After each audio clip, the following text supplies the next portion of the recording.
వస్తుంది. అది కోడలు కావచ్చు, బిడ్డ కావచ్చు, ఎవరికైనా ఉంటుంది. అది జరగక ముందుకే జాగ్రత్త పడమని నేను చెప్తున్నామని వచ్చిన. ప్రతి తల్లికి తండ్రికి హెల్మెట్ పెట్టుకొని పోండి. మీరు పని మీద పోతారు, ఓ దావతి పోవచ్చు, ఓ బిజినెస్ మీద పోవచ్చు, ఏడికన్నా పోవచ్చు, కానీ పోయేటప్పుడు హెల్మెట్ పెట్టుకొని పోండి నాయన. రోడ్లు లేవు నాయన, చక్కగా మనకు రోడ్లు ఉన్నాయి.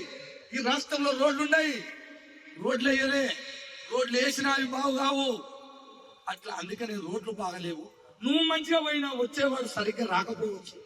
అందుకని జాగ్రత్తగా ఉండాలని ప్రతి తండ్రికి నేను కాళ్ళకు దండం పెట్టి చెప్తాను. అమ్మా, మీరే ఒకవేళ పెద్ద మనిషి మనిషి రోజు బండి తీసిపోతాడుగా, మర్చిపోతే మీరంతా గుర్తు చేసి హెల్మెట్ ఇవ్వండి. అట్లా కొన్ని రోజుల దాకా అలవాటు చేయండి.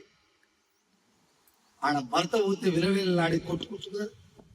మనకు కూడా ఏ ఇంట్లో జరుగుతుంది. ఏ తండ్రి బయటికి పోయినా పిల్లలు నీ కోసం ఎదురు చూస్తారు. మా నాన్న వస్తుండేమో ఏమన్నా తెస్తాడేమో అని పిల్లలు.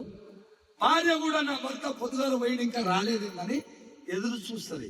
ఒకవేళ ఇద్దరు భార్య భర్తలు కొట్టుకొని తిట్టుకొని పంచాయతీ బాగా పెట్టుకొని తను బయటికి వెళ్ళిపోయినా, ఎంత కోపం మీద పోయినా, ఎంత కోపం భర్త మీద పెంచుకున్నా, బయటికి వెళ్ళిన తర్వాత మళ్ళీ భార్య నా భర్త ఎక్కడ పోయిండు, వస్తుండా వస్తలేడా అని ఎదురు చూస్తుంది. ఒకవేళ నువ్వు వస్తున్నావా వస్తలేవా అని అడగకున్నా పిల్లలతోటనే ఫోన్ చేపిస్తుంది, మీ అయ్యే ఏడాకు వచ్చినది. అది భార్యకున్న గుణం. అందరూ లేకుంటుంచు, అందరూ మంచుకుంటారా వాళ్ళు ఇక్కడ. నువ్వు నడిచే ప్రవర్తనలో నీ భార్య తయారవుతుంది. తెలియదు, ఈ తల్లికి తెలియదుగా, నువ్వు చెప్పాలి, తెలివికల్లోనిగా నేర్పాలి. ఒకవేళ నువ్వే తెలివికల్ల రాలి, నీ భర్త కొద్దిగా తెలియదేమో, నేర్పాలి. బాండింగ్ అంటారు, అంటే కమ్యూనికేషన్. కలిసి భార్య భర్తలు సహజీవనం గడిపి నువ్వు బతుకున్నంత కాలము నీతోటే జీవితం కొనసాగిస్తానే. ఏ ఇంటిలో పుడితే నన్ను నీకిచ్చి పెళ్లి చేసాడు.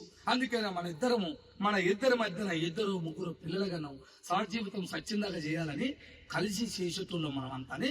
ఒకరికి ఒకరు మాట్లాడుకుని ఉండాలి, కానీ చిన్న దాంట్లో కొట్టుకొని గుద్దుకొని రోడ్ ఎక్కుతా తాగి పంత ఇష్టం వచ్చినట్టు తింటా అని ఎవరు వేసి బజార్న పడుతుందని మా తల్లిదండ్రులకు చెప్తున్నా.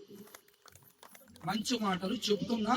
బజార్న వేయొద్దు, మనం బజార్న పడొద్దు, పోలీస్ స్టేషన్లకు వెళ్ళొద్దు, 10 మంది దగ్గరికి రాయ్యా అని తిరగొద్దు.